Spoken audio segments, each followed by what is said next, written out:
Okay, welcome to part 4. If you haven't seen parts 1, 2, and 3, please see those before you watch this because otherwise it's not going to make any sense to you. So, being antitypical Elijah would mean that he has something in common with typical Elijah.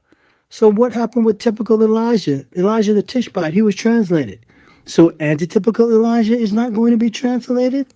Antitypical Elijah is not going to be part of the 144,000. Remember, if you die, you cannot be a part of the 144,000.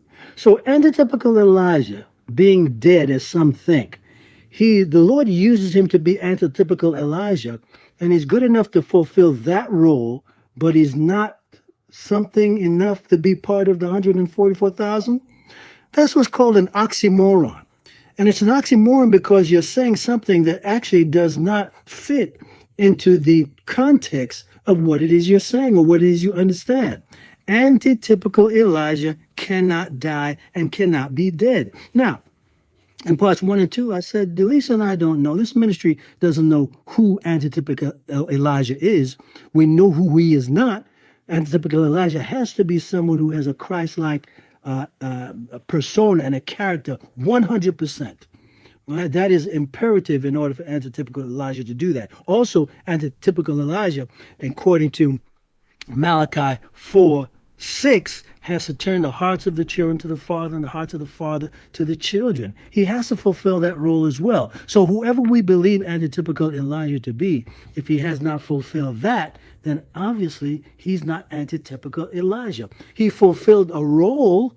More than likely that individual, and I'm 100% sure of this, is prototypical Elijah. Now, you probably never even heard of that term. Prototypical Elijah would mean that he fulfilled part of the role for Elijah, but the fact that he died, or the fact that that individual who we may think is antitypical Elijah died, he just cannot be antitypical Elijah because death disqualifies an individual to be part of the 144,000 who are translated without seeing death. That only makes sense. So whatever you think that individual who you believe to be antitypical Elijah is, he's not antitypical Elijah specifically because he died.